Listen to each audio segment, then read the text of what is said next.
जों सिगां समाव बांसिनानो BPF दोलोनिफ्राय फैखानाय जोङो BPF दोलोनाव जों देग्लाय थारमाने जोंहा केन्डिडेट जों जेबायदि केन्डिडेट नांगौ जों केन्डिडेटखौ BPF दोलोनि केन्डिडेटखौ जों थारमाने साबजानाय माबानो मोनाखै आरो थारमाने जोंनि थाखाय जे मावनांगौ जे मावनो हागोन उद्दिश्य जों बेखौ नुहुराखै। बेनि थाखायनो जोंहा गोदो समाव राजिब सारा खेननै इलेक्सन देरहानानै जोंनि BPF दोलोनिफ्रायनो देरहादोंमोन आरो बिथांनि मावनायखौ जों नुबोदों। दा बिथाङा माबायदि मावदों जों बेखौ मिथियो। बेनि थाखायनो बिथाङा BJP दोलोआव फैबाय हिसाबै मा जों बिथांजोंनो मावबोफानाय दा बिथांनि आखल आखुखौ जों मिथिखायो हिसाबै जों मानो उनाव थाबावनो बिदि साननानै जोङो BPF दोलोनिफ्राय दिनै BJP दोलोआव जगदान होनाय जाबाय।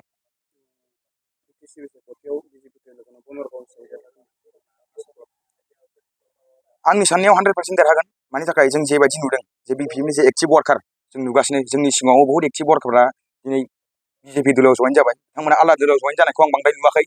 स्पेसियेलि जों BJP दोलोआव जइन जानाय नुदों। दा बेखौ जों नुहुरनानै जे बिथांमोना देरहागोन बेखौ नुनानै दिनैहाय जों बे BJP दोलोआव जगदान होबाय।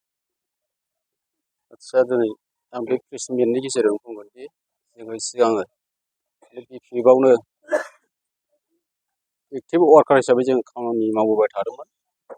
जोंहा दा फैनानै नैबे 2025 जिहेथु BTC इलेक्सन जानो थांगासिनो दा बेहाय जोंहा 9 नं बनरगाव समस्तियावहाय जोंहा आगोलहाय सिगांग्रो बुंनांगोन जोङो जुबिराज सार बिथाङानो माने जोंखौ दैदेनबोदों हिसाबै जोङो बिथांजोंनो माखासे खामानिबो मावबोबाय थादोंमोन एक्टिभ वार्कार हिसाबै।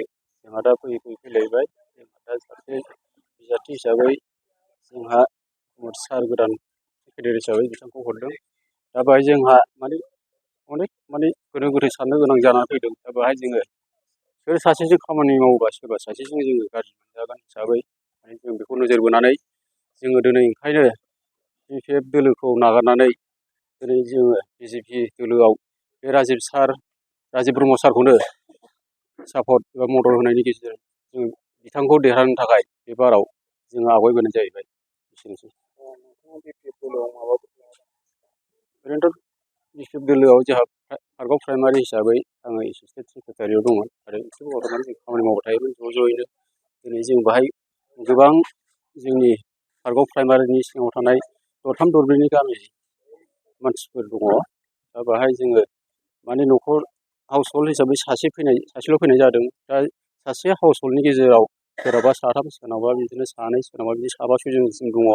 दा माने जोङो दा बेखौ जोङो बेहाय जयेनियाव माने बिथांमोनखौ जों लाबोजोबनाय जायाखै। जोंहा माने गोबाङानो दङ मथा मथि। दा जोङो खमसे खम दा जों बेहाय 28 जननि गेजेराव जोंना साथाम खरि लाबाबो जोंहा अनेक मानसि दङ। दा बेखौ माने बिथांखौ सापर्ट होनो थाखाय बयबो जाब जुब जोंखौ थियारि हिसाबै माने बिथांजों माने खामानि मावनो जुजिनो होनानै जोङो दिनैसिम बे सारनियाव जयेन जाफैनाय जाहैबाय। गासिबो BPF दोलोनिफ्रायनो।